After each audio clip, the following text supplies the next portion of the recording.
Thanks so much, everyone, for joining this event called Can We End Child Poverty in Our Time? Exploring new research on financial stress and poverty. My name is Emma Sydenham. I am the Director of Early Childhood at Social Ventures Australia, and I am co-hosting this session today with Dr. Emily Porter, the current ANZ Tony Nicholson Research Fellow at the Brotherhood of St Laurence, who are our fabulous partners in this work. I'd like to acknowledge before we kick off that I'm calling in from the lands of the Wathaurong people and pay my respects to their elders past, present and future. I'd also like to acknowledge all Aboriginal and Torres Strait Islander peoples and children across this country who are still fighting for their human rights and justice in this country. If others would like to post where they're calling in from, please do so in the chat function on your screen. So what is this research and why did we commission it? Well, we've just been through an extraordinary period where, despite sharp increases in unemployment over COVID, child poverty rates actually dropped and dropped significantly, more than halving for single parent families. Why? Because of a government policy measure, the coronavirus supplement. This made an incredible difference to children's lives, and it showed us what's possible. These children and more are now being pushed back into poverty with the end of the coronavirus supplement. So with the Brotherhood of St Laurence SVA commissioned Ben Phillips from the ANU to do some modelling to really better understand what is the prevalence of financial stress and poverty on Australian children and families. What does that look like over time? What's the impact of the COVID-19 reform measures? And really, what would it take to address child and family poverty? And how could we do it most effectively through income support if, as COVID has showed us, this is such a central driver? We have the author of this report here, Ben, today to talk to you through the findings and a fabulous panel to really interrogate them and their implications. We aim to keep it a fairly conversational process moving across the panel and with some time for Q&A at the end of the session. Please do share any questions or reflections or insights via the chat function throughout the webinar, and we'll try to get to all of the questions that we can. This is an area that I find it hard not to be enormously passionate about. For me, there's little more important than seeing every child have the opportunities and the basics that they need to thrive. Surely if there's one thing we can all agree on, that's it. We know now the short and the long-term impacts that child poverty can have. There's no reason in Australia why any child should have to experience that. Yet we are far, far from that reality right now, too far. I have to say I was fairly stunned by the results of this report. I shouldn't have been perhaps, but I was. It really exposes for me how much these systems, which are designed to support, are so categorically failing certain groups of people. Failing single parents, who are mostly women, failing families on income support, failing our children. It showed me how far we have to go. But it also showed what's possible through the levers of government. We can prevent poverty, and we've shown how to do it in COVID. We can make sure that our children have the basics they need to thrive by increasing income support. And the levers of government can be used to realise this goal just as easily as they can be used to entrench vulnerability. Today's session will be sharing a lot of information, but we'll send the report and the brief through to you afterwards if you don't already have a copy. Please do read it. We'd love you to engage with us about this work. We'd love you to use this evidence where you can in your public and political engagement, particularly in the build up to the federal budget coming up at the moment, and really keep a focus on the impact of budget measures on children. I'd love to introduce you to our speakers today. We have Associate Professor Ben Phillips, who's a Principal Research Fellow at the ANU Centre for Social Research and Methods. He has 20 years of experience as an economic and social researcher with prior roles at many bodies, including NatSem and the ABS. I have to say I've been very struck by how patient Ben has been with us through this process and how thoughtful and insightful he's been, really with an appreciation not just for the economics, but also for its application in the real world. We also have with us Angela Finch, who's an advocate a social worker in training and a mother of 3, Angela saw firsthand the difference that decent parenting payment support can make to parents and families' lives. Thank you for sharing your reflections today with us, Angela. We are so excited to have you with us. And thank you for the powerful work that you do every day to change hearts and minds. Finally, we have Anne Hollonds, who's our National Children's Commissioner. Welcome, Anne. New in her term, having started in November last year in that role. Anne draws on her very vast experience in the social sector, having been a CEO pretty much longer than I've been in the workforce. Not that you would know from your dynamism and energy and passion, Anne. Anne's led a number of organisations in the child and family space, including the Australian Institute for Family Studies, the Benevolent Society and Relationships Australia, New South Wales. Thank you all so much for your time and for being here today for this really important discussion. So to kick off, I would like to hand over to Ben to provide us a high-level overview of the research and its key findings for children and their families. Over to you, Ben. Okay, thank you, Emma. And first of all, I'd like to thank Social Ventures Australia and Brotherhood of St Laurence for being really fantastic to work with on this project. It's been quite a complicated project, but it's been really quite enjoyable, and I think we've got some really interesting results, some concerning results, but some interesting results nonetheless.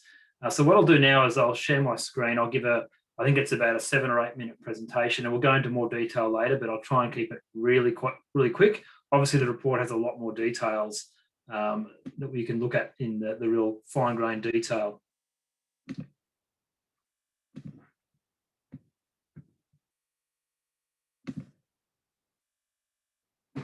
Okay, so the research that we've done, we've really focused in on looking at trends in financial stress and trends in poverty.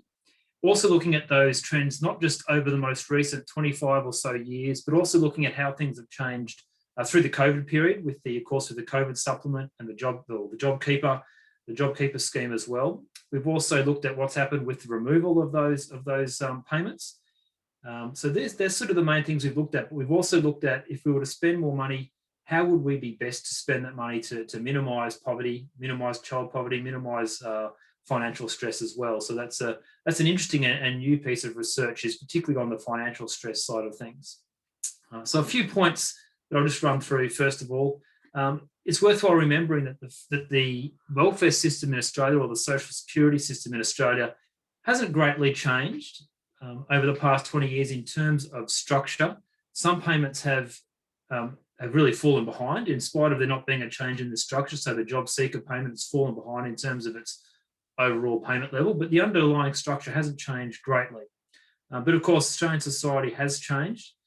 People's needs have changed. Society has changed. And that has led to some changes in terms of poverty rates and in terms of financial stress changes through time. So we've tracked these changes over the past 20, 25 or so years for poverty and financial stress. We've looked at, given those changes, how could we better spend our money? So if we were to spend more money, say increase the welfare budget or social security budget by say 5% or 10% or even as much as 40% in the report, how much more could we spend, and how would that improve the situation for families and children in Australia? We looked at both poverty and financial stress. So can we also reduce financial stress, not just poverty? We know we can reduce poverty by increasing payments, but it turns out we can also reduce financial stress as well. We've looked at the situation through COVID, so looking at predominantly poverty rates through the COVID situation, how they reduced and then how they've increased again as those payments have been removed and or reduced. A few definitional matters. So we look here at when we talk about poverty, we're talking about relative poverty. We use ABS surveys to do that. So we're really just looking here at if a household's income is below the half of the median household income level for Australia, they're defined as being in poverty. So it's a fairly standard approach that most academics in Australia would use today. What is financial stress? Well, the ABS asks about 15 different questions for financial stress. We've focused mostly on the most severe forms of financial stress. So the 3 measures we've used, so if a household responds yes to any of the following 3, we define them as being in severe financial stress. So that's can't afford to heat the home, they're skipping some meals due to financial reasons, or they've sought assistance from charities or welfare organisations. Finally, what is a working age payment?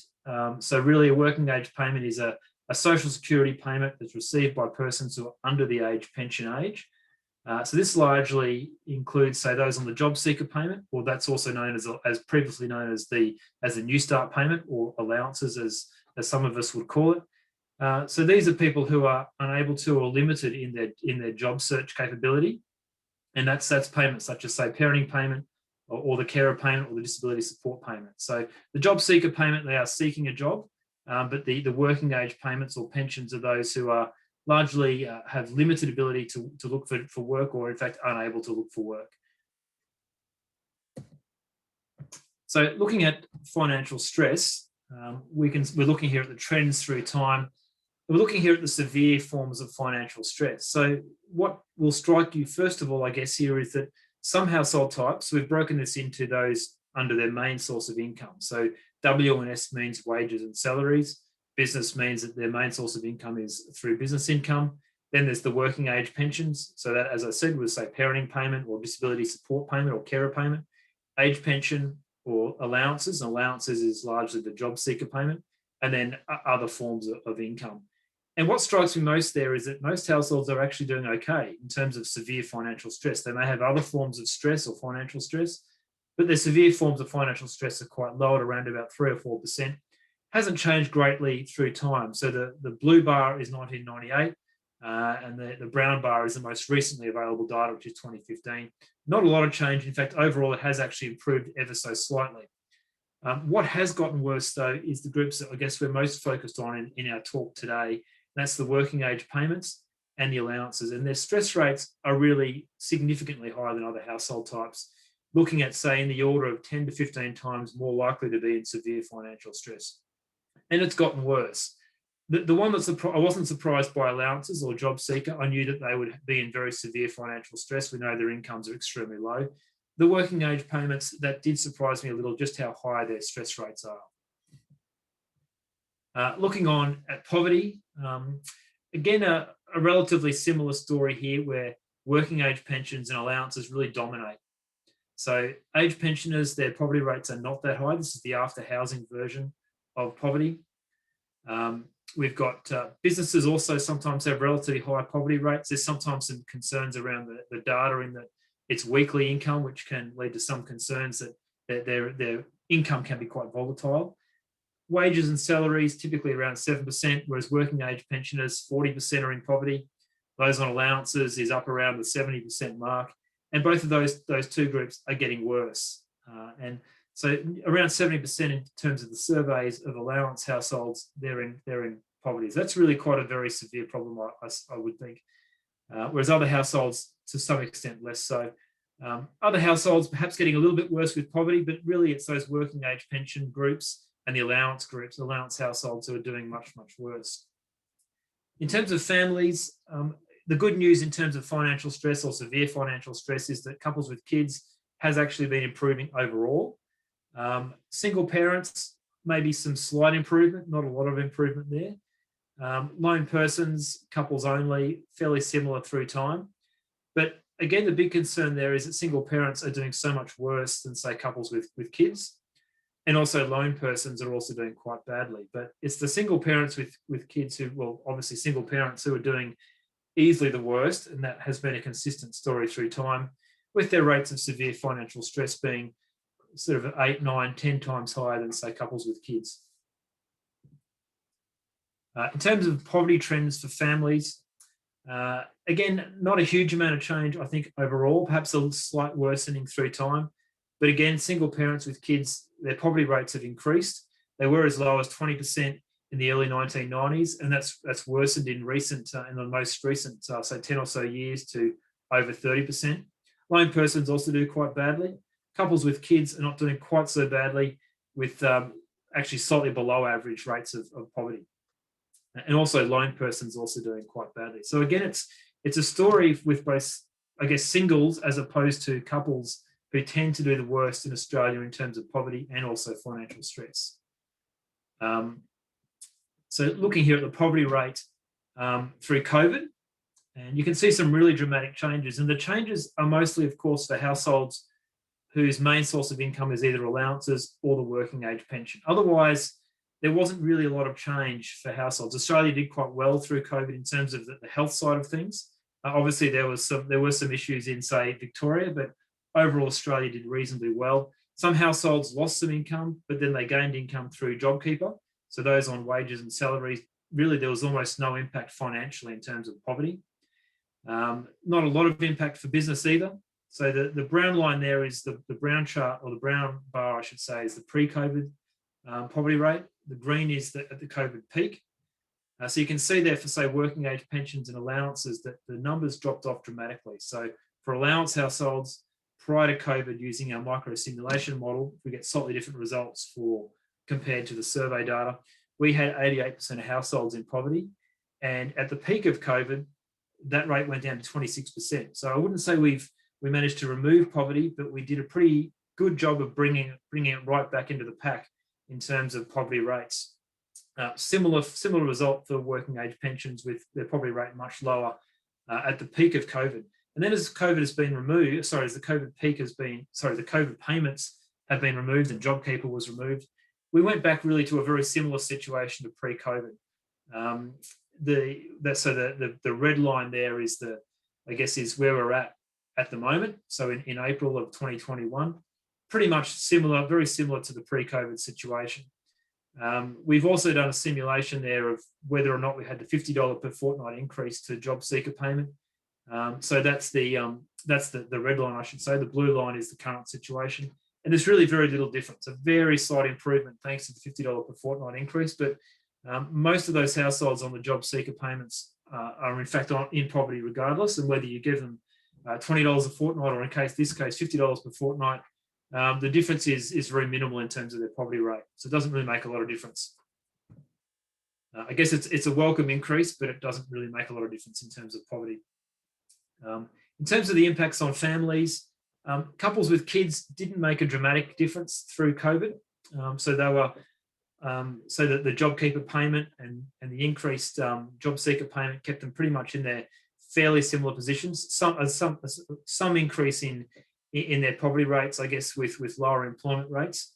The biggest impacts there were lone persons and single parents, where you can see the green line there, which relates to at the COVID peak, their rates of poverty, say, for single parents more than halved. So it dropped from being 34% pre-COVID to 16% at the peak of COVID. So that's a pretty stunning result, given that we're in the middle of an economic recession, an unusual economic recession, a pandemic-related recession, but a recession nonetheless. And then as we move to today, so today is the blue line, the blue bar there, we're pretty much back to normal. So back to 35% rates of poverty. Similar story for lone persons, we're back to 29%, just slightly above the 28%. So you've got a situation where the welfare payments or social security payments are slightly more generous with the JobSeeker increase, but you've got a higher number of people on those payments and lower numbers of lower rates of employment. So a fairly similar situation overall. So not really too much has changed pre-COVID to post-COVID. So what drove the trends through COVID? So there was a large drop in COVID, as I've suggested before, with that $550 per fortnight increase in the JobSeeker payment. So that went to people on parenting payment as well. So most of that's single parents, of course. So that had a huge impact in terms of lowering poverty. And you can only imagine that in more normal times, where we've got elevated rates of employment, say a much higher rate of JobSeeker would obviously have would really improve, say, financial stress and poverty rates throughout Australia, particularly for those low income groups. For some families who are not on JobSeeker but receiving JobKeeper, there was certainly, whilst they had less income through wages, they had more income through Social Security. So they kind of, in a sense, sailed through the COVID period in terms of their poverty rates.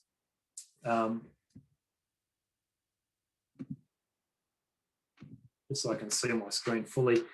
The reduction and eventual removal of JobKeeper and the COVID supplement meant that poverty rates really returned to pre-pandemic levels.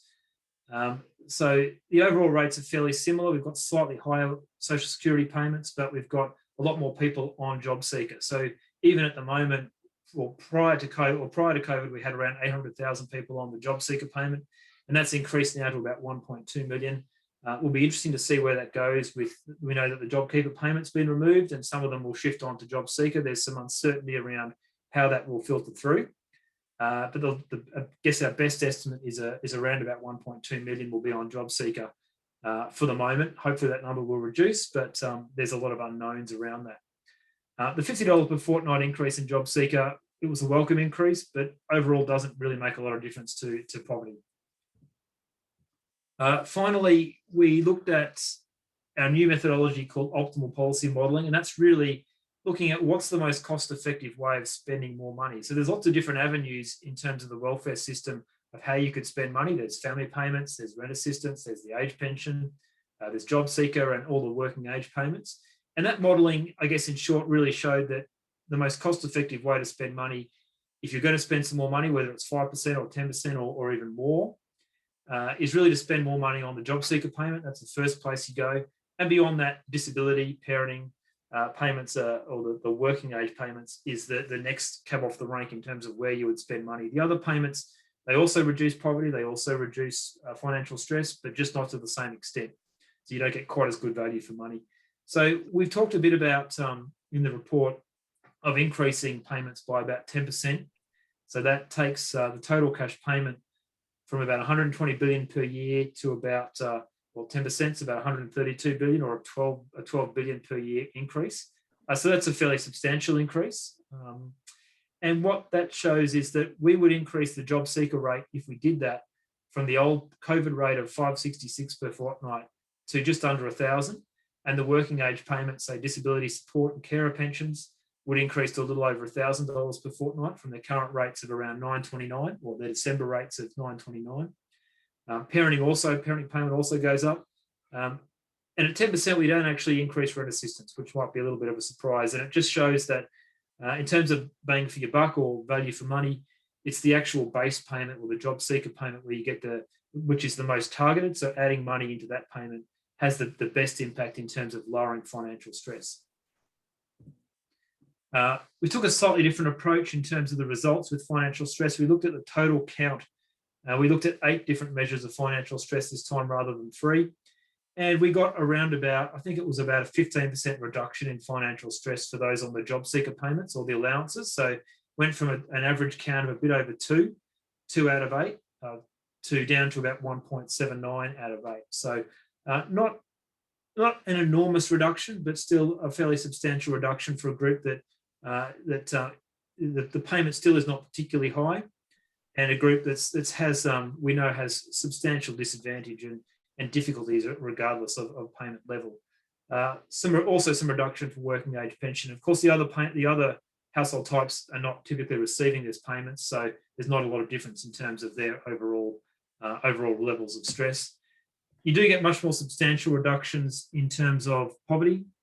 So the allowances reduces from around 88% poverty down to 34% for a 10% increase in welfare. And similarly for working age pensions, you get about a halving of poverty rates, and the other groups don't really change too much. So I think I'll leave it there, and I'll return to you, Emma. Thank you. Fantastic. Thanks, Ben. That is a great overview to get us started with the conversation. There's lots of data there and things that we can dig into a bit more depth over the course of the webinar. Just remind everyone, if you do have questions, please add them in the chat as we go. But we thought we'll kick off with the first session here, really just to unpack the findings around more the trends of poverty, what we're seeing about those trends, and really what's their impact. So Anne, if I can kick off, send it to you to kick off with your initial reflections generally on the report, and in particular, if you can focus on what do those trends of poverty really mean for children? What's the impact we see over their life course? Thanks, Emma, and I'd like to acknowledge the Camaragal people on whose lands I'm joining from today. Pay my respects to their elders past and present. Congratulations, Ben, and everyone else at ANU and Social Ventures Australia and the Brotherhood for putting together this excellent piece of research, and thanks for this opportunity to share some reflections. Of course, I'm sure we all agree that research like this is critically important, and discussions like this webinar are really important for the translation of all of those numbers that Ben works on into something that can inform policy, to get it into the hands of the policymakers so they can do something with it. COVID, I was reflecting, reading it, that COVID has been a game changer on so many levels. For example, it's allowed us to recognise that mental health is core to our ability to live well every single day. COVID has shown us that fixing complex problems in this country requires national coordination and national leadership, which includes, of course, the state and territory leaders as well. So your report was shocking and remarkable in so many ways. Those graphs really, you have to spend a lot of time looking at it to actually see the story is so stark in the way that you've described. So despite all the travails of last year and the growth in unemployment, child poverty, especially for single parents, fell dramatically because of the COVID supplement to JobSeeker. And last year we saw unprecedented injections of money to people and employers that we'd never really seen before in this country. And these were framed in terms of supporting the economy and workers. I didn't hear one mention publicly of the fact that children would benefit from the support being given to their families, but clearly they did. And we can't unsee what we have all experienced now during COVID. I often reflect on the fact that in Australia we have some difficulty discussing child poverty, unlike some other countries that are similar, like New Zealand or the UK, and it's almost like we have an awkwardness with admitting that maybe we're not the egalitarian country we all thought, or we find it easier to blame the parents for child poverty. We know from other research that children in Australia who are poor are 3 times more likely to be poor as adults and to experience mental illness and general ill health, and that families with young children under 5 are more likely to be poor and experience severe financial stress. That's what we've heard today. And your report showed that children under 5 in single parent families have suffered the biggest hit with the COVID supplement ending. This really bothers me. I've spent a lot of my career, advocating for more attention to those early years of life, because we know that that's investment in those early years is when we have the biggest impact on later life outcomes. This is when we're building the foundational human capabilities that enable us to make friends, to complete our education, to get a job, to stay off the streets and stay out of jail. While human capabilities can develop all throughout life, though we're all a work in progress, if we have the right conditions available, it's in those earliest years from conception to around the age of 5 that we have our best chance to get the highest return on investment. Early childhood is also, ironically, when it's the hardest for parents to get a good job with suitable working conditions that also allows parents to look after their children and to manage the often incredibly long commute times to outer suburbs, all while coming to grips with how to raise their children, which in itself is a huge challenge. And of course, it's really not possible to have to keep relocating for insecure jobs when you've got children in tow, and it moves you away from the very supports that you need. These young parents need all the help they can get for managing so many complex elements in their lives while nurturing their children. That's what we want them to do. We want them to raise their children well, and we need to create the conditions that enable them to do it. High parental stress levels, unstable housing, uncertainty and anxiety about the future, these kinds of factors are far from ideal conditions when you're trying to look after babies and preschoolers and also older children. We know that parental mental health and financial and housing insecurity in particular are critical protective factors for child safety, well-being and development. And this was recently highlighted in a great report from the Harvard Center for the Developing Child. I encourage you to have a look, which again pointed to the reduction of stress for parents in those early years of child rearing as being critical. In light of the mountain of research we now have showing how important the early years of life are, really, my question is, why are we not doing whatever it takes to give these kids and their young parents the best start in life? Thank you, Anne. Really powerful reflections there, in particular focusing on the early years, as you say. I mean, I was really struck in this report that children under 5 in single parent families, poverty rate for those children across Australia will increase to 46%. I mean, that's astonishing, you know, in this country. Angela, moving over to you. I'd love to hear your reflections or initial reactions to the report, and particularly given the stark findings for single parent families and what that means on a day-to-day level experience for someone who's receiving these income support payments. Overall, I wasn't surprised. It was confronting, definitely, to see it in black and white, as everything we've talked about so far is something that goes through my head, and I am constantly worried about the damage that my situation is doing to my children. It was really overwhelming to read it and see it there in black and white, even though it's a lived reality for me. And then it made me really angry that we have a Prime Minister who in recent weeks has talked about how his children are the centre of his world. And to me, it felt like because they were his, that was important, and was no thought about anyone else's children in this country or what they're going through in lots of different circumstances. But this one particularly, that there's that we, like Anne mentioned before, we don't talk about the children in these families. We talk about the parents and how mothers, particularly because we are the bulk of single parent families, that it does feel like it's our fault. We've got ourselves into a situation where we shouldn't have. For me, when the coronavirus supplement came in, it actually meant that me and my children could leave a violent relationship and start afresh. So to go back to the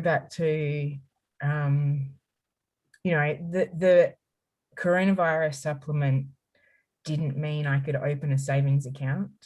It didn't mean that I could squirrel money away for a rainy day. It meant that I could meet our basic needs without the stress that I have now. That's my initial reaction to it. Thanks, Angela. They're really important reflections, and yeah, thanks for sharing those.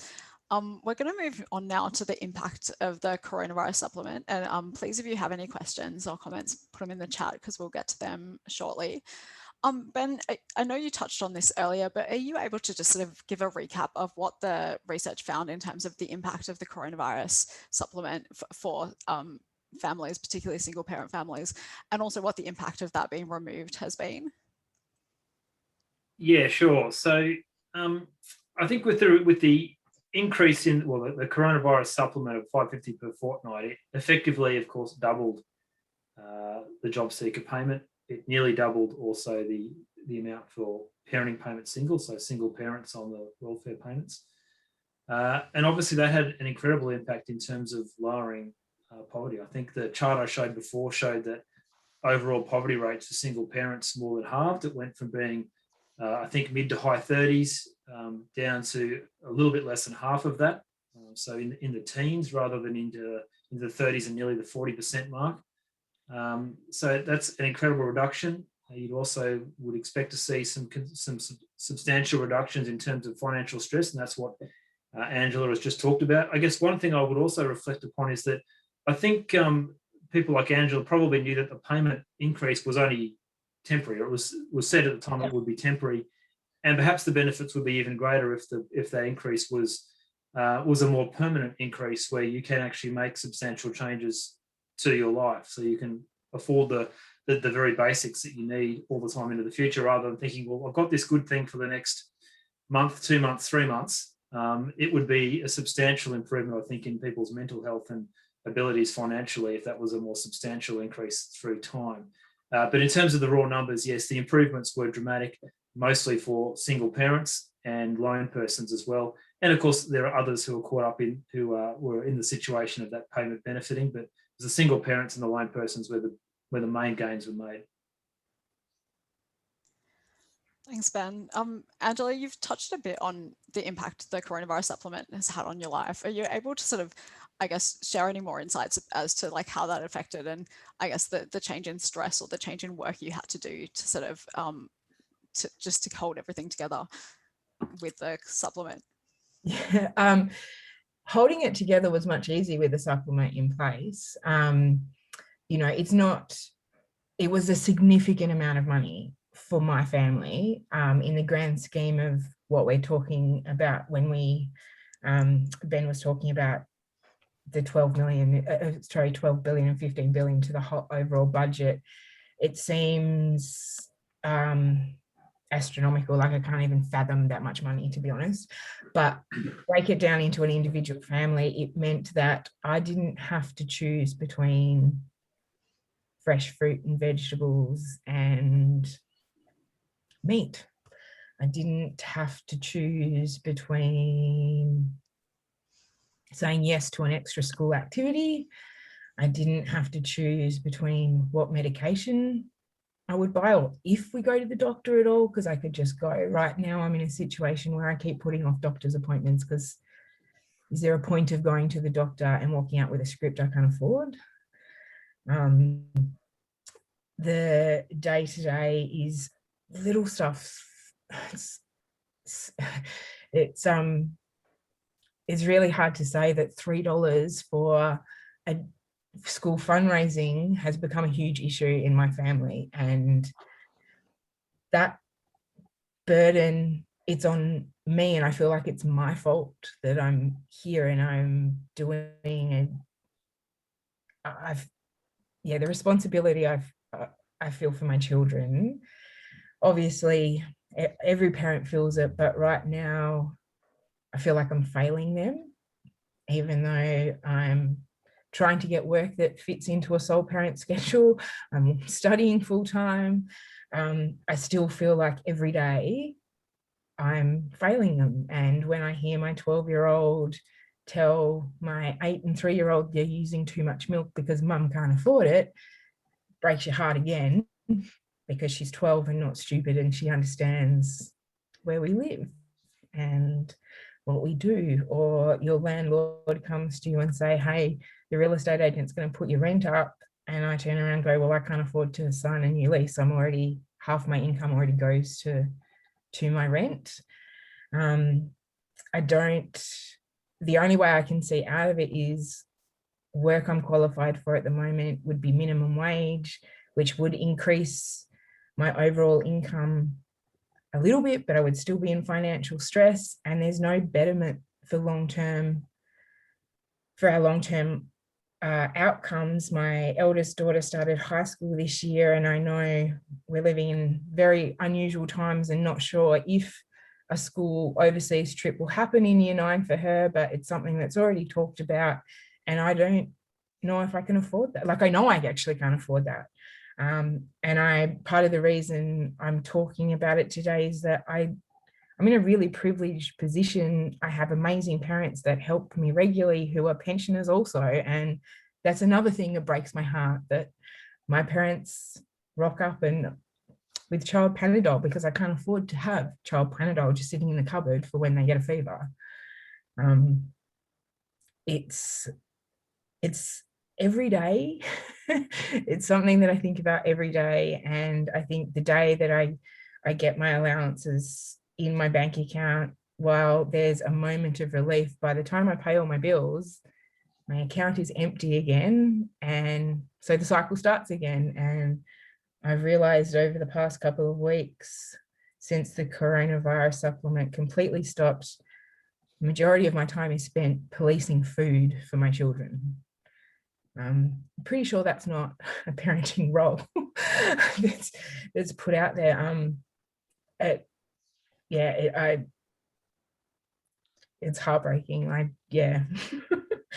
To police food, I've really noticed it the past week or so that majority of my time is policing food for my children. And I am one of those parents that go without meals. It's much easier to do when they're back at school. We've just finished school holidays here, so breakfast and lunch is easy to cover up. Dinner's not so much, but I've also discovered that my 12-year-old doesn't question me if we don't sit at the dinner table and have dinner. So that's a reality of it, I think. And I don't think that this is what our politicians are talking about when they're talking about the budget, our social security budget in this country. It's just said as bulk numbers, like they're not real people. We're not real people. And I think we're also demonized. We are the problem. We're a problem for our budget, our federal budget. We're a problem that we are just takers in our community and we don't give anything back. We're not seen as parent helpers. We're not seen as volunteers. We're not seen as people giving back as much as we can and trying to work to change our situation. So we're not here. I don't think anyone has a child in this country going, yeah, this is how I'm going to live. This is what I want for my children. This is what I want for my life. But I believe that that's how it's sold to the general populace in this country, that we're a problem and we've put ourselves in this situation on purpose and it's something that we want instead of the everyday heartbreak that it is. Thanks, Angela. It's really heartbreaking and infuriating to hear, like, sort of the lived experience of how our social security system is actively failing people rather than providing the support that people need. And from your perspective, like, what's the evidence on the impact of children from increasing income support? Like, does extra money actually change things? Well, yes. So the research does show that extra family money does improve outcomes for children. But can I just say that that really is heartbreaking to hear the stress that families like yours, Angela, are going through in such a rich country. It's very, very frustrating that we're still having these conversations and that you're having to live this every single day. But in answer to your question, Emily, in 2013, Cooper and Stewart conducted a systematic review of research internationally for the Joseph Rowntree Foundation, and they looked into the relationship between money and children's wider outcomes, and they sought to answer the question, is money itself important, or are the disadvantages experienced by kids in low-income households due to other correlated factors like parental education or maternal depression or other factors like that? And they sought to isolate money from other factors that may impact. So the research overwhelmingly showed that children from low-income families have worse outcomes because they have less money, not just because of other household and parental characteristics. The effect of money on cognitive development and school achievement was strongest in the research examined, so those two factors, but they also found money had an effect on other measures of well-being and development, such as anxiety levels and behavioural problems, and some emerging evidence on child maltreatment. And of course, we know that these sorts of issues, when they begin early in life and are not addressed, they have lifelong consequences. I wanted to just take a very small minute to talk about what children themselves have said about this, if it's okay. And Angela, you've already mentioned what your kids are saying and observing, and there hasn't been a lot of work done on the perspectives of children themselves in the research, but Professor Sharon Bessel and her colleagues at the ANU Crawford School of Public Policy did do some work. Actually, when I was at the Benevolent Society, this started. where they talked with primary school children in disadvantaged communities. And the research showed that children deeply understand how poverty impacts on them and their families, that they were aware of the stresses on their parents, and they made decisions to lower their own expectations and not burden their parents, such as not bringing home notes from school about excursions, knowing this would be unaffordable. Children spoke of the high cost of the essentials, housing, food, education, and healthcare, and that they showed that they understood these costs in great detail. And they explained how the lack of income and the effort that parents have to go to get money and a lot of stress, and that these impacted on their daily lives and relationships.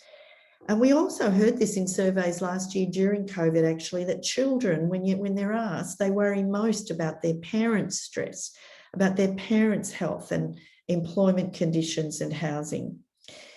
More recently, Professor Bessel's team has looked at this through what they call 3 dimensions of poverty from the eyes of the children. They talk about material poverty, opportunity poverty, and relational poverty. And I just wanted to mention the relational poverty very briefly, because this just really stands out to me if you're trying to stand in the shoes of the children. Relationships between children and their parents are extremely important to children. And children often described how the stress of poverty affects their relationships with parents, who they saw as being stressed and exhausted and sometimes angry because of what they were going through. And Professor Bessel said, and I'll quote this, children often described time with parents as the resource they valued most, but one which was in very limited supply. So again, I guess this goes to, the dollars. We're talking a lot about the dollars, and they're important from a policy advocacy perspective, but let's not forget that children experience the lack of dollars in other ways, and it actually does erode their experiences of life in those very formative stages. And often when we discuss children and disadvantage, we focus on the later life outcomes and the human and economic costs long term, seeing childhood as preparation for productive adult life. This is important. But it's also important to see children and childhood as valuable in their own right, in the here and now. Childhood is a uniquely important stage of human life, and the human rights of all children need to be respected in accordance with the United Nations Convention on the Rights of the Child, including Article 27, which says every child has the right to have a standard of living that is necessary for the child's physical, mental, spiritual, moral, and social development. Thanks so much, Anne. So beautiful way. I think you weave in children's voices, and you're so right. We do that very poorly still, and it's such a really critical voice that we need to get better at making sure is at the forefront of all of these discussions. And she said, with the evidence, we need to move away from assumptions about what people do and how they spend their money to the evidence. And hopefully, this work and all the work that everyone here, I think the panelists and everyone I know who's attending are all working really hard to do that. I also just wanted to acknowledge, Angela, how humbled I am by you and in awe of your experience and your courage to do what you do. And I want to acknowledge that enormous stress, that you are under and every day, and the amazing work that you do to pull together everything every day. And I hope you said that it feels like it's your fault. I know it's not your fault, but I just want to back that up absolutely and categorically. And hopefully, as I said, we're moving, and this evidence hopefully can be part of that story of moving to a point where it's unequivocal it's not your fault, because 7 in 10 children in families who are reliant on income support are living in poverty at the moment. That is not an individual issue, that is a systemic issue. Absolutely. Yeah. So really want to just re-emphasize that. Absolutely. Now we want just to move the conversation a little bit more to I guess, looking forward. COVID showed, I guess, what is possible. We are no longer in that situation without the coronavirus supplement. But we did look at, and we asked Ben to have a look at what are some different scenarios of how you could invest money to increase social security spending. How would you do that in a way that's most cost effective, most efficient and effective to reduce poverty? Ben, can you share a little more on what you modelled and what you found for us, please? Sure. So using what we call as our optimal policy modelling, we, as Emma said, we try and find the most cost-effective way of spending more money, or in fact spending the current amount of money. But we were looking here at if you were to spend some more money, what would the impacts be on poverty and financial stress? And we did find that if you were to increase the budget of the welfare system by, say, 10%, that takes it from around $120 billion in cash payments to about $12 billion more, which depending on your perspective, I guess is a large amount of money. But we did find, of course, that the first place you would go in terms of increasing cash payments is the JobSeeker payment. So that's the algorithm says that's the most cost-effective way. So every dollar you spend on JobSeeker has a more beneficial impact in terms of lowering financial stress and poverty than any other payment. And then after that, it really went to the working age payment. So that's things like disability support, carer payment, and parenting payment. So just a 10% increase that looked, our results there suggested that JobSeeker would increase from its current level of around $620 per fortnight up to just under $1,000 per fortnight. And we also found that the working age payments, or the working age pension payments, I should say, so that's not the age pension, but the other pensions, so the disability support and so forth. The increase there was a little less substantial, I guess, in percent terms, but it took it from around about $930 per fortnight to about $1,050, I think it was, per fortnight. So not surprisingly, you get a very, very large reduction in poverty for those on the allowances or the JobSeeker payments. I think their poverty rates reduced from being in the 80% mark or over 80% down to, I think it was about 35%, so more than halving of poverty rates. Financial stress doesn't come down as much, but it's still a fairly substantial, I think it was about a 16% drop in their financial stress rates. The working age payments, they also get a very substantial drop, particularly in their poverty rates. I think just about a halving, a little bit under a halving, which is quite a substantial drop for what is really only a fairly modest increase of around about 10 or 15% in terms of those particular payments. So it is possible to achieve really quite strong outcomes from a relatively, or what I think is a relatively modest increase in the budget of about 10%. And of course, the more you spend, the better results you get. But of course, there are political realities as well in terms of what you can possibly achieve. So that, I think, really summarises very quickly the results we got in that area. Yeah, fantastic. Thanks, Ben. That's really clear. Angela, I wonder if we can throw to you. Obviously, the 10% increase, 120 billion, 12 billion, sorry, in the budget would not get up to the coronavirus supplement, but would sort of nearly would get a significant proportion of the way there. There seemed to be, an increasing empathy over the coronavirus supplement period and support for increasing it. Obviously, that didn't happen. We're really keen to hear your thoughts from the conversations you have and your experience on what do you think some of the significant barriers are to getting this across the line, and what do we need to be doing differently or more of? I don't think we're talking to people like me enough. Are the biggest issues. People see the message that is sold. Little story is that one of my daughter's childcare workers the other day asked me what I did. I always look really nice, and I've got to say I put on my armour when I go out in public, and that's the way I feel about it, because people in my situation are sold as a problem in this country. And, I just told her the reality. I'm a sole parent, I'm studying, and you could physically tell on her face that she was thinking, but you don't look like that. You don't look like what I've been told you look like. You don't parent like I've been told that parents in my situation parent like. I think the biggest barrier is what I'm concerned about. I agree. I think there was a great empathy during the height of the COVID period in Australia, and I feel like we're rushing to get back to normal all of a sudden, and now it doesn't matter that empathy has dissipated, and I think it's actually maybe getting worse now that we are coming out of it, and our economy, which apparently is the most important thing in this country, has bounced back more than anything, bounced back quite well. So therefore it must be again put on the individual rather than the systemic issues that they are. And I don't think what's talked about people in my situations, we're not saving this money. We're not putting this money in a high interest bank account. We're putting it directly back into our economy. And that's exactly what we did during the height of the payments as well.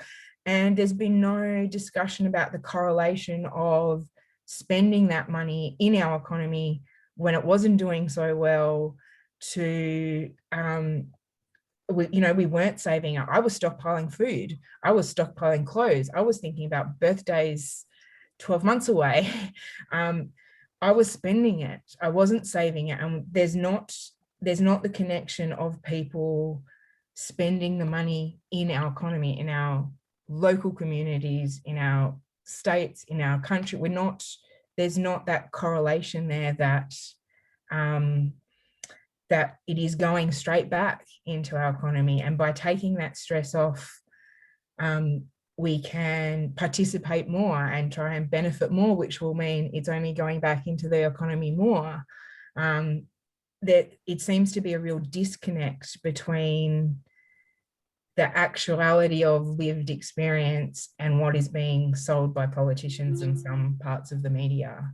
Yeah, you capture that really beautifully. The takeaway, two key takeaways for me there are talk to and privilege the voice of people with direct experience, absolutely. And people in my situation are sold as a problem. You say, like, that's incredibly powerful. So yeah, how do we change that narrative? How do we change that debate? And how do we connect it back to, as you say, the solution that you provided, many people provided through COVID with increasing the coronavirus supplement support of the economy, right? So how do we change and reframe that debate is a really good question. Sorry, did you want to jump in? Oh, no, it's just that I haven't heard any politician talk about that it goes straight back into the economy. And I think I would like to know. I don't know anyone in my situation that's got a savings account there for yeah. Absolutely. Anne, what are your thoughts? Has there been a shift, I guess, in the impetus for a significant increase in income support, or are we still dealing with the same status quo as we were this time last year? Well, I don't have any knowledge more than you, Emma, but it's interesting just listening to you, Angela, and sort of thinking about this. I feel like potentially I think the general public has more compassion than our elected leaders sometimes, who seem to have just a very sort of thin grasp on compassion and move off, things fairly quickly. I guess what I wanted to say here, Emma, was I think Ben's modelling is compelling for me because it makes it look quite doable. It is just a matter of priorities. And I think the key thing is to notice how we are spending our money now and how well it's working or not. And I guess that's really what we've been talking about this morning. But just to add to what's been said, most of what we do currently is try to address the symptoms, not the root causes of our social problems, such as poverty. So we spend an awful lot of money now, but it's just sort of trying to bat away the symptoms that we know about. The human costs and the economic costs for the taxpayer are astonishing. And just to illustrate, so in 2019, it was estimated that it costs over $15 billion annually for late reaction policy, including things like child protection, youth crime, unemployment, homelessness, mental health, and domestic violence. So, these sorts of what I'm calling sort of late reaction things that we try to sort of help pick people up at the end of the day. According to the Australian Institute of Health and Welfare, Every single day, on average, 30 children are removed from their own families and placed in out-of-home care at great economic cost and critically with poor lifelong outcomes across future generations. We know that First Nations children are disproportionately affected. So despite at least 2 decades of mounting evidence of the human and economic value of investing earlier in prevention and early intervention, and in creating the conditions that support children and their families, we have just been unable to shift investment upstream. And that's what we're talking about this morning, is where are we putting where are our priorities? Where are we investing? And right now we're continuing to pay more every day for expensive late reaction policies, ambulances at the bottom of the cliff. So the evidence is that this approach to spending up big on late reaction policy is sucking up resources that could otherwise be spent in prevention, and it's not helping the kids or the country. Amongst other worsting indicators, we know Australia is ranked only 32nd out of 40 OECD countries on child wellbeing, and 20% of Australian children experience significant vulnerabilities and adversity with immediate and lifelong consequences that can go on for generations. So here are all the things that we worry about, these things and other things, and yet it's almost like this sort of, we're loath to try really shift that investment early where we know that it's going to make a difference. And it comes down to priorities, and I'm saying children need to be a national priority. And to make children a national priority, how do we know that they are? Well, we need to create the conditions that support families to raise their children well. Thank you, Anne. That puts it really in perspective, particularly the $15.2 billion that we spend on late intervention in children every year makes a $12 billion increase to income support look pretty reasonable. Ben, I wonder whether you had any reflections that you'd like to share with us about what you see as some of the key barriers, I guess, and key strategies that we should be using to get a 10% increase across the line. Look, I guess the experience I've seen in recent years is a little disheartening, to be honest. I think we've all known about this issue for many years now. I think it's been at least a good. I think it's been since the mid-1990s, since there was last a serious increase in the New Start payment. It's been basically unchanged for all of that time, and nothing's really been done about it. It shows just how difficult it seems to be. It seems to be, to me, that it's and obviously politicians might be part of the problem, but also I think there's also attitudes in society of people in general in Australia that's a little disappointing, I think, and that probably needs to change. They're the ones who vote. They're the ones who the politicians have to impress to get their votes. It's not just about politicians, it's also about society as well. So I guess it tends to go both ways. I mean, one of the important things to remember about these payments is we often think of them in terms of as a cost, and really, say the JobSeeker payment or the age pension, all of these payments are really just a transfer. So it's not really a cost to the economy. It's if you take a little bit more money from, say, myself and give it to Angela will just go and spend that money, and frankly she probably needs it more than I do. There's no particular cost to the economy. Maybe that message hasn't been sold well enough, but yeah, so that's a few initial thoughts that I have. Yeah, that's really helpful, thank you, particularly that reframing. Yeah, not a cost but a transfer. Yeah, really interesting way to look at it. I'd love to ask each of the panelists before we move to the next sessions. We've got an election coming up probably towards the end of this year or in the next coming up at some point. What would you say to the government and the opposition really about what key reforms you think should be on their platform to, as you say, Anne, to prioritise on the national agenda children and meeting children's needs? Who wants to start? Anne, do you want to kick off with that one? Well, I think I've kind of covered this already, Emma, but just to sort of reiterate, I think it's about noting that despite our good intentions, and look, there's many good, well-intended people everywhere, and including the decision makers that we elect and in government, but it's apparent that the business as usual will not create the changes that we're looking for children. That's just evident. We've been trying this approach for such a long time. So, business as usual is not going to work.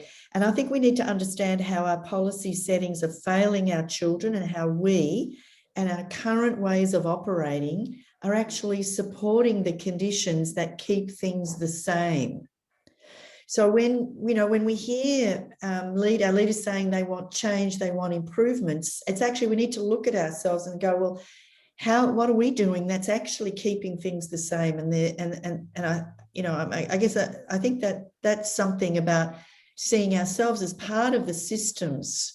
It's not over there; it's all of us. What are we doing as well? And that what we're doing is just keeping things the same. We've spent decades investing in business to create jobs, and I support that. This is really important. Families need jobs.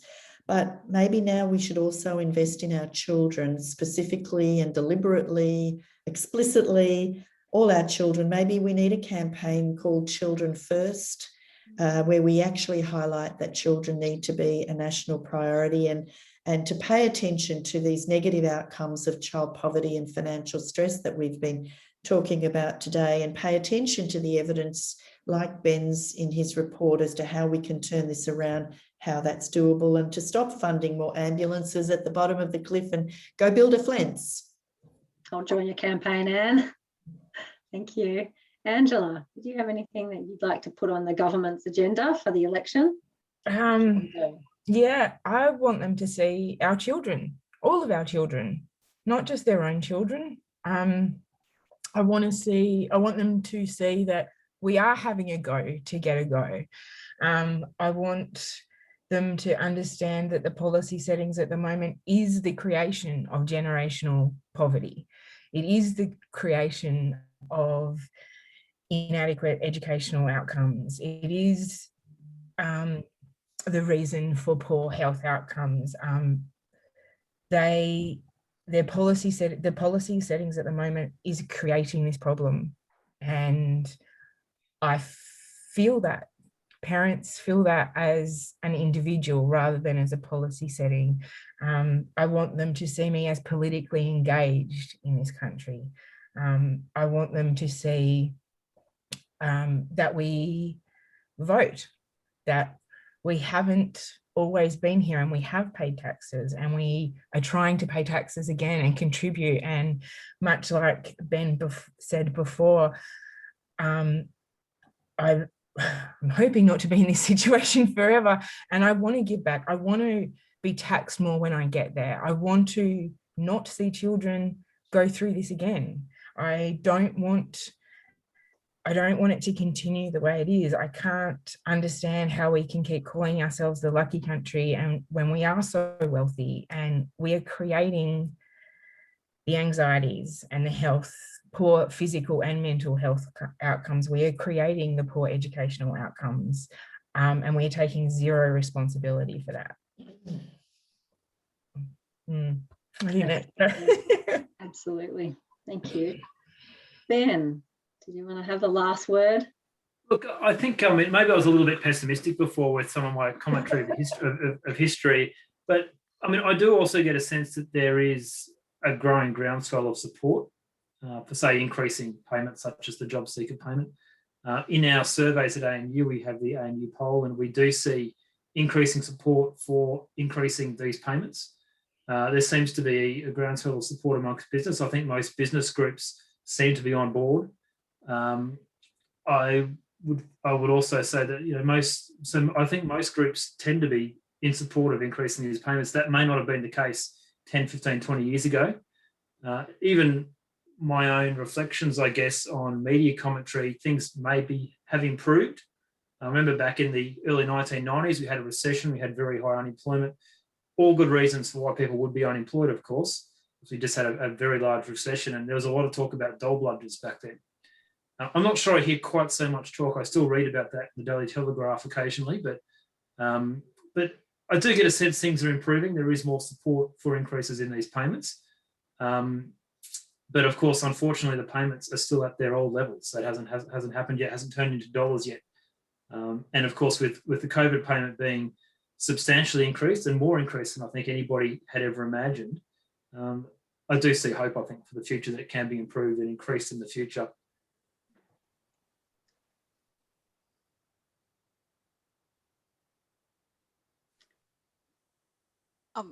Thanks for that, everyone. Yeah, really good conversation, and yeah, really hope it does seem like the coronavirus and the supplements hopefully has like made people aware of the situation that people have been in, and having a lot more people have to rely on benefits, even just for a short period of time, has kind of highlighted the challenges and the very low rates that people are on. So we'll move now to the question and answer session. Thanks everyone for submitting questions. We've got quite a few come in. There's been a few around sort of unemployment and sort of whether or not that the incentives are correct to be able to get people on these payments into work. Angela, I know you touched on this briefly in terms of the barriers to actually getting into employment. What pressure did you face, or have you felt it to sort of find employment? And I guess sort of what's that like when we have a broader situation of high levels of unemployment, underemployment, and also sort of low wage growth? Yeah, I felt great pressure. Like I said, I got to leave a violent relationship, and we stayed with my parents for 12 weeks. I was in our beautiful, safe, quiet, expensive house for a week when I got a phone call from their parents' next program that put me straight into tears, as my youngest at that time had only just turned 3, and I was still very much finding my feet. And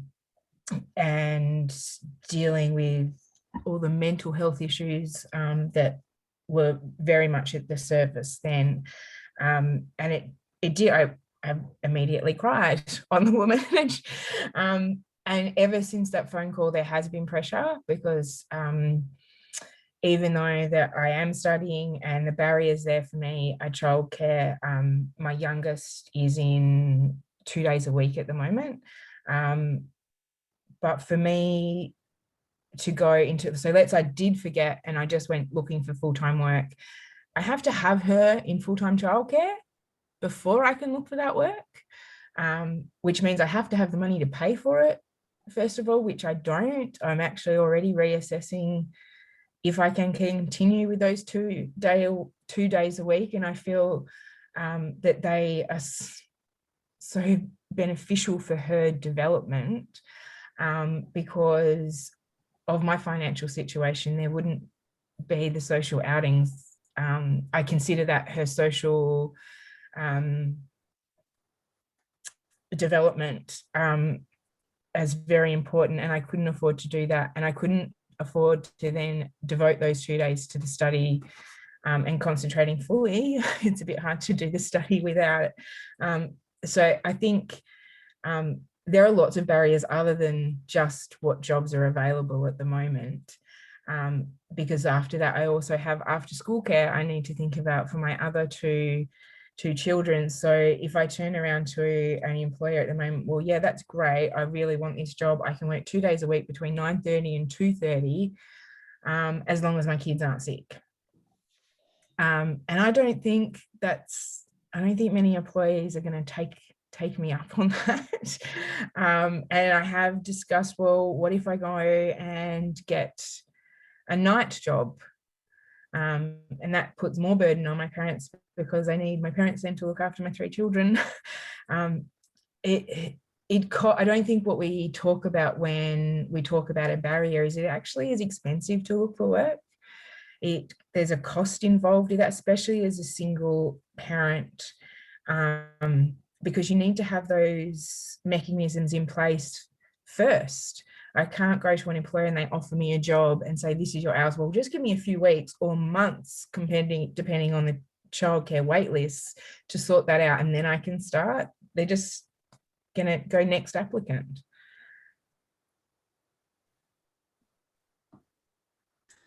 Thanks, Angela. Yeah, I think there's a lot more challenges to just getting a job than a lot of people realize, particularly as a single parent.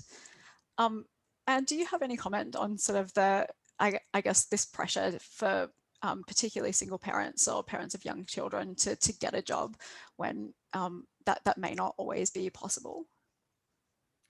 Well, I think it's a no-win, Emily. I think that, you know, of course, we know that, you know, having a job is really important, and there are a whole lot of benefits if you can get that happening for young parents, but we also expect them to raise their children.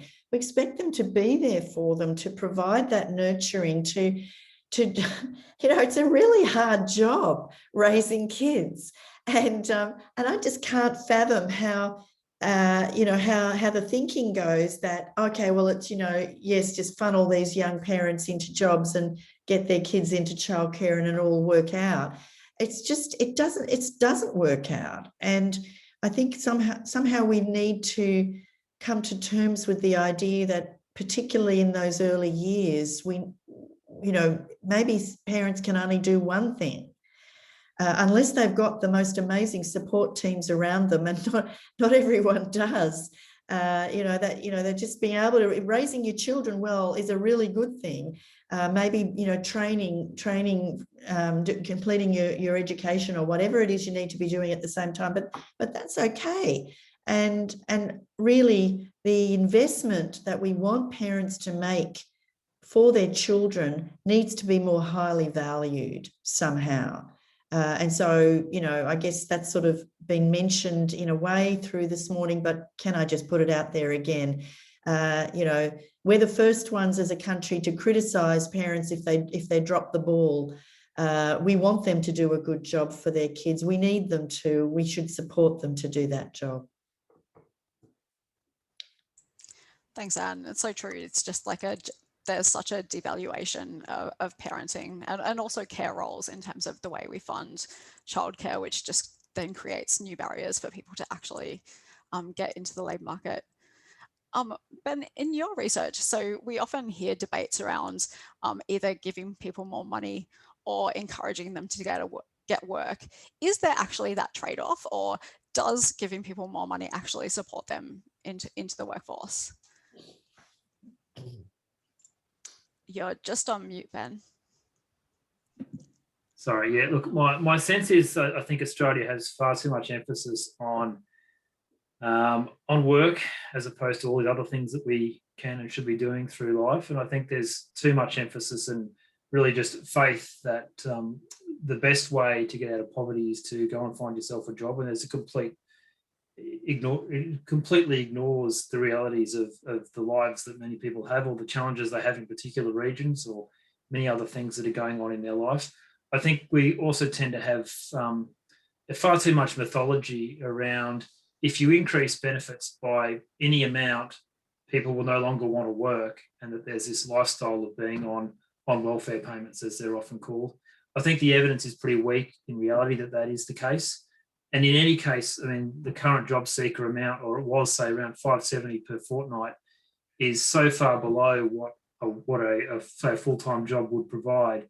The incentive you would think would be enormous, yet people are still saying that there's this lifestyle of being on, say, JobSeeker payment. It's a very, I think it's very dishonest, and I think there's a lot of mythology out there around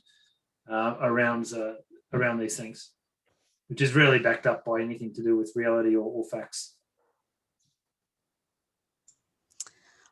Thanks, Ben.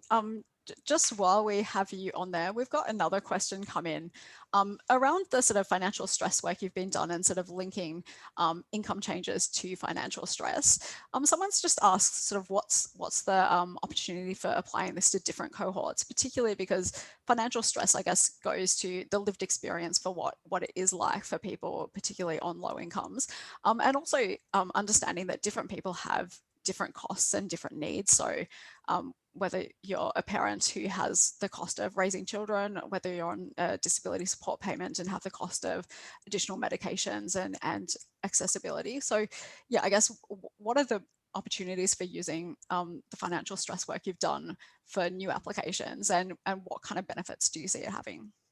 Yeah, so the modelling work that we did in this situation was looking at financial stress, and we looked to how can we minimise financial stress or lower financial stress as much as possible across all households.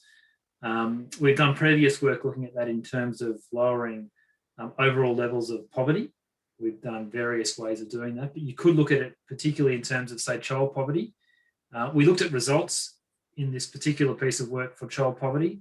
We didn't use our algorithm with regards to child poverty though. So it is quite flexible. We could apply it to child poverty. We could apply it to certain groups or different types of households rather than all households. So it is quite flexible, but for this particular piece of work, we've looked at overall levels of what we call severe financial stress. And again, you can do this for different types of financial stress, but obviously for the report we're looking at here, you've got to draw a line in the sand at some point. There were time limitations and cost limitations. So yes, it is quite flexible in what it can do.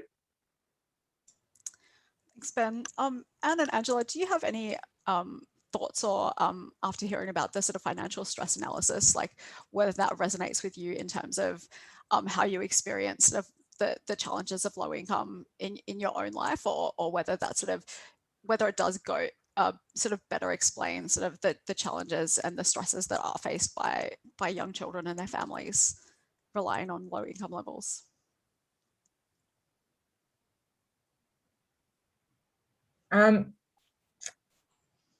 Yeah, I really relate to it. I'm not shocked, and I think we were talking about, Anne was talking about asking children and children actually monitoring what they ask for or not bringing notices home. That really resonated with me. My 12-year-old started debating this year, and although she swears black and blue she didn't pull out because of transport costs, my gut says she did.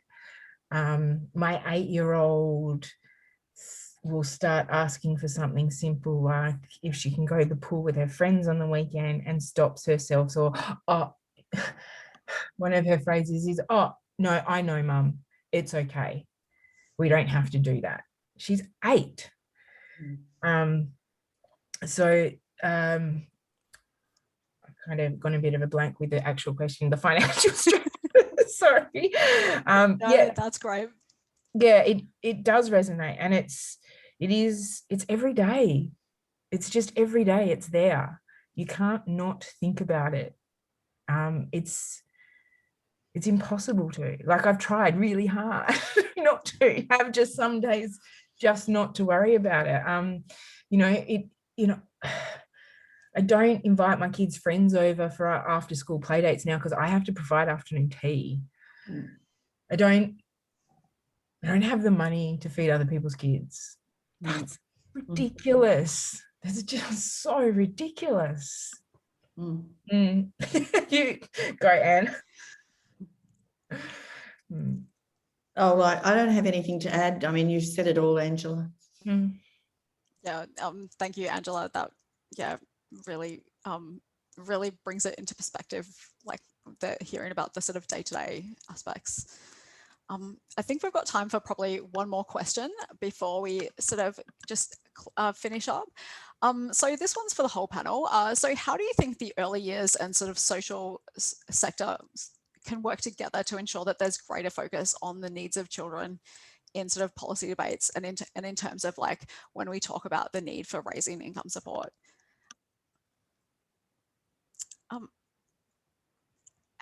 Ben, you look like you want to jump in.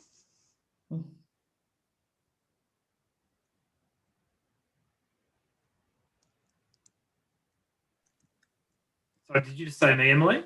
Yeah. No, I wasn't looking to jump in, no. And did you want to?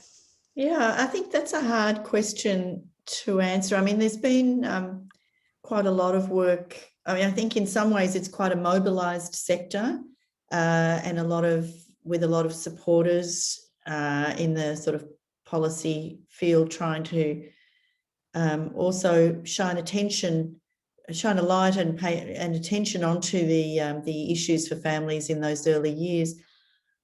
I guess the question really goes back to what we've been talking about before, is how come that's not working?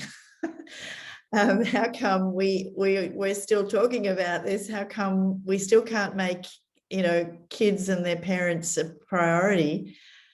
I don't know that I have an answer to that. Maybe someone else does.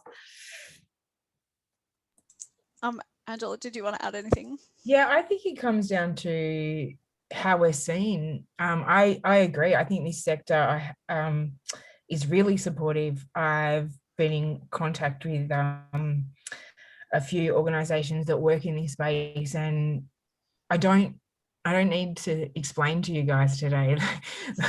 You understand it. We look at the chats that are coming through. We get it. But I think what's maybe is not the disconnect is between the lived reality of an everyday person living this and what's being sold to us through policy settings, and how some politicians do talk about families like mine. I think we need to stop looking at we are a burden and see what we are offering, not only to the here and now, but to the long term of by supporting us correctly, what that does to our next generation, which, let's be fair, these children are our next generation. These are the next adults. These are the next leaders. These are the next employees and employers and next taxpayers. It seems like we're stuck in this bubble of one dimension of having no agency within our own lives, that we're just a number on a sheet of paper. We're a dollar on a balance sheet rather than people and what we're offering and what we have to give back. We're not the takers that we're told we are, and our children are certainly not taking anything.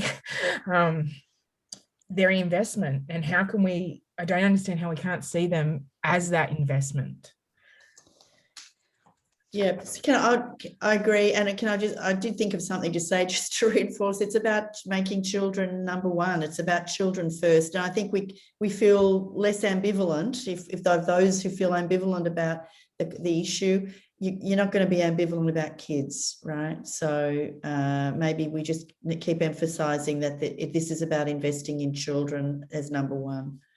Yeah, I think that's really important, just focusing on investing in children. And also, as you've said, Angela, a few times, just really focusing on bringing in the voices of people actually living with this, so that their stories aren't sort of told and mistold by politicians who spin their own version of what it's like for these people. Thank you again for all the questions. Apologies, we only got through a very small part of them, but thank you for all the chat and questions. It's been really good seeing everyone engaged. A big thank you to Ben for the really amazing research that you've done, and putting up with all of the Brotherhood's and SBA's questions through the process. Also, thank you to our amazing panelists, Anne and Angela. Like, you've provided so much insight. It's been a really amazing discussion. That Ben's work and the insights we've had today have really just kind of affirmed what we already know, which is that current payments are inadequate. We know that families and children need adequate support to thrive, yet we have a system that's failing parents and children. And, like, heartbreakingly, as Angela highlighted, it's making those families and children, making them feel like they're the ones failing when we have a systemic problem that we need to change. We know that many parents, particularly single parents, as Angela has told us, don't have enough to meet everyday costs such as rent and education, and that provides so much financial stress, which, you know, has a long-term impacts on child development. So what I think is most important coming out of Ben's research, though, is that it shows that we are able to solve this problem, and really shows that it is affordable. And we also already did this during COVID. So we know that we can actually solve the problem. It's not that hard. The modeling shows that raising spending on working age payments by up to 20% provides really good value reductions in poverty and financial stress of families. And, you know, that's why we're really strongly advocating for increasing Social Security by at least 10%, or 12 billion, which, as we've said today, that's still less than the cost we bear in the long term for addressing the problems that are caused by people living in poverty. And this is an investment that would ensure that the more than 1 million children and families that currently rely on these income support payments can actually live with economic dignity and get what they need, and all have the opportunities to sort of thrive and have the same opportunities as everyone else. So want to say thank you everyone for coming today. And we really ask that everyone does join us in advocating for adequate income support for families. And this doesn't preclude sort of moving towards supporting more policies that improve access to childcare and improve, move towards full employment. But we need to have that adequate base of a decent social safety net as the foundation. Particularly with the federal budget just a few weeks away, we ask that if anyone here is responding or commentating on the budget, to really bring these issues front and center and sort of like highlight the opportunities that are outlined in Ben's work and bring those up when kind of discussing the impact of the budget decisions on children and families. So just before we wrap up, I want to thank our partners, Social Ventures Australia, who co-funded this research, as well as Ben, and acknowledge the financial supporters of both the Brotherhood of St Laurence and Social Ventures Australia who made this work possible. This research forms a really important part of BSL's efforts towards a fair and adequate social security system. And if you'd like to see any more research or work on this, Brotherhood does have a lot of interesting research and articles on our website, so please check it out. You'll also receive a follow-up email today with some links to the report and the brief that we've put together, as well as a recording of today's event. And please get in touch if you have any questions about the work or would like to discuss it further. But thanks everyone for coming and making the time to join us today. And thanks again to our panel. Thank you.